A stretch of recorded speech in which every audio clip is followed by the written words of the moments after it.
C'est vers 17h tout à l'heure que la SNCF et la RATP publieront leurs prévisions de trafic pour jeudi, ce jour de grève. 5h04 sur Europe 1. On connaît évidemment la SNCF, plus récemment Trenitalia pour aller en Italie à moitié prix et bientôt la Renfe.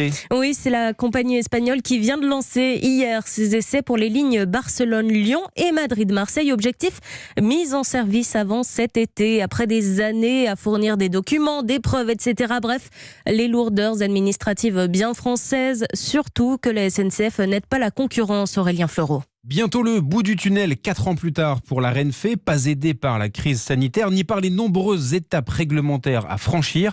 Alors sans jamais parler de bâton dans les roues, Trenitalia, le premier concurrent arrivé en France, a souvent insisté sur l'obstination dont il a fallu faire preuve. Certainement encore un peu de nostalgie du monopole chez certains cadres de l'opérateur historique, explique Gilles Dansard, directeur de Mobilettre. La SNCF Réseau Gestion d'infrastructure s'est mise en état d'accueillir de nouveaux entrants parce que les règles européennes l'imposent. En revanche, du côté des homologations matérielles, de petits détails relatifs à la sécurité, ce soit plus compliqué parce que ce sont de vieilles habitudes, plutôt du côté de SNCF Voyageurs, qui perdurent. Même constat chez les jeunes entreprises qui se lancent dans le ferroviaire. La compagnie Le Train, qui veut proposer des liaisons régionales à grande vitesse, a regretté le temps perdu en voulant racheter des rames d'occasion à la SNCF.